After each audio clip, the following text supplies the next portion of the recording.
previous lectures, we talked about market structure and the level of competition that exists in certain markets. In the two previous lectures, we talked about pure competition being a market where there are many buyers and sellers in the industry, there is strong competition between these sellers, and there is no product differential whatsoever. And this means that there is an ease of entry and exit into the market, and firms are price takers and have little market power. So the pure competition is the most effective market. We also talked about monopolistic competition, and the only differentiating factor between monopolistic competition and pure competition is the fact that in monopolistic competition, sellers are able to differentiate their products and so achieve a markup. Today, we'll be talking about our third form of market structure in the form of oligopolies. So oligopolies are a market where only a few large firms dominate the market. So in this case, there are only a few sellers. And this is different to pure competition or monopolistic competition because of the fact that there are only few sellers. So let's take the example of the supermarket oligopoly. So we have Coles and we have Woolworths. And now Aldi even. But these are the only three main market sellers of the product. And we can see that the ease of entry into this market is very high. So there are high barriers to entry. So why is this the case? So why can't anybody enter an oligopoly?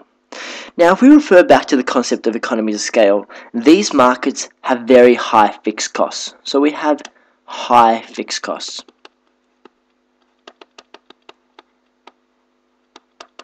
And remember that businesses exist to maximize profits, because by maximizing profits, they get to purchase, they can use the profits to purchase goods and services as owners and therefore maximize their living standards. So businesses act to maximize profits. And since there are high fixed costs, they need to be able to produce large volumes.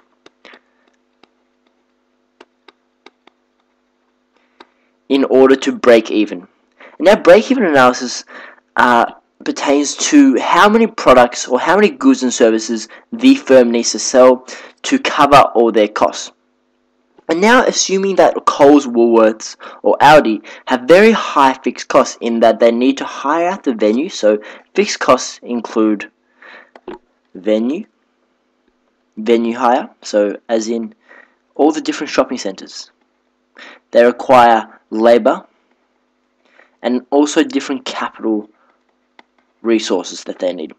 And so no single firm or single person can develop or go into the market for supermarkets because they don't have the necessary finances to overcome these high fixed costs.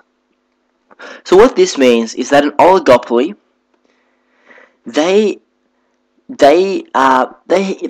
achieve an economies of scale by spreading their fixed costs over large volumes of production. And this means that their average fixed costs, or their AFC, is minimized. So let's say the AFC is minimized. Average fixed cost is minimized. And only a few firms can do this. Also, in an oligopoly, another characteristic is that there is also a very, very difficult or high barrier to exit. So firms which enter the oligopoly market can find it very difficult to exit the market.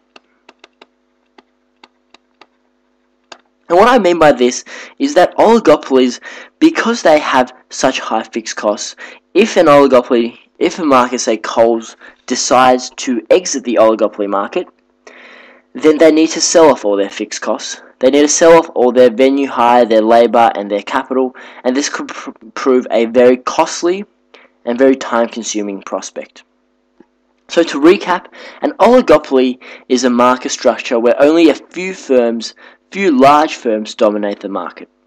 And because there are only a few large firms, they are able to control prices. So unlike the pure competition or monopolistic competition markets, they are not price takers, but they are price makers. There are high barriers to entry because of fixed costs, and only firms which can achieve economies of scale so that they spread their fixed costs over large volumes of production are able to achieve profits. It is also fairly difficult to exit the market because of these high fixed costs and because of the time and the costs involved in selling all their assets if they want to exit the market.